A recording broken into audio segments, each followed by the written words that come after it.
നമ്മൾ ഇന്ന് നിത്യജീവിതത്തിൽ ഉപയോഗിക്കാവുന്ന കുറച്ച് വാക്കുകളാണ് നോക്കാൻ പോകുന്നത്.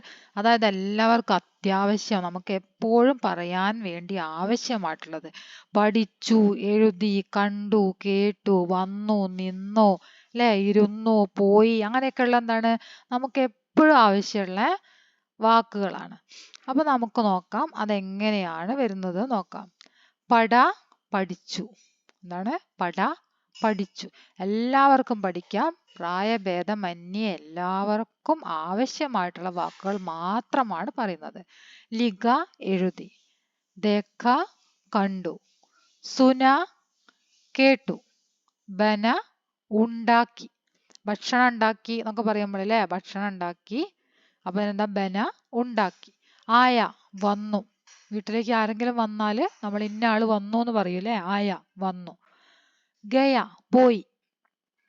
ഗയ, പോയി. ബൈഠ, ഇരുന്നു. ബൈഠ, ഇരുന്നു. ഉട, എഴുന്നേറ്റു. ഉട, എഴുന്നേറ്റു. നഹായ, കുളിച്ചു. നഹായ, കുളിച്ചു. ഒന്നുകൂടെ പറയാ. നഹായ, കുളിച്ചു.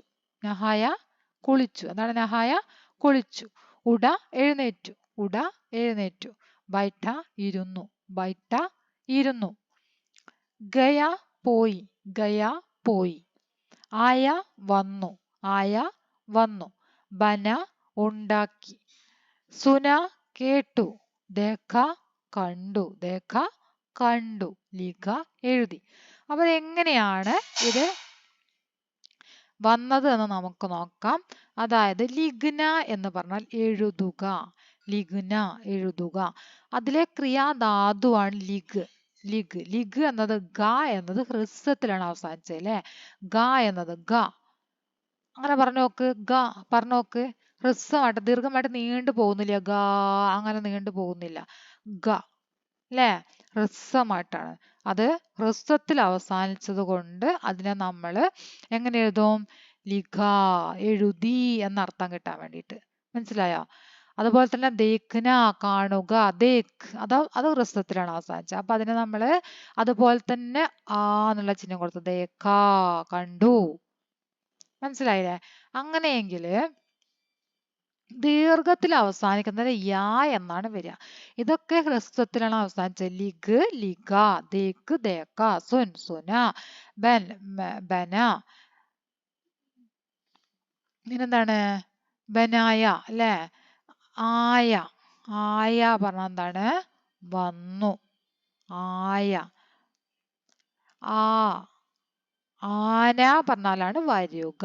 ആന, വരുക. അപ്പൊ ആന എന്നുള്ളതിലെ ന എന്നത് നമ്മൾ കട്ട് ചെയ്തിട്ട് ബാക്കി ഭാഗമാണ് എടുക്കുക. ആന്ന് മാത്രം. ആയ.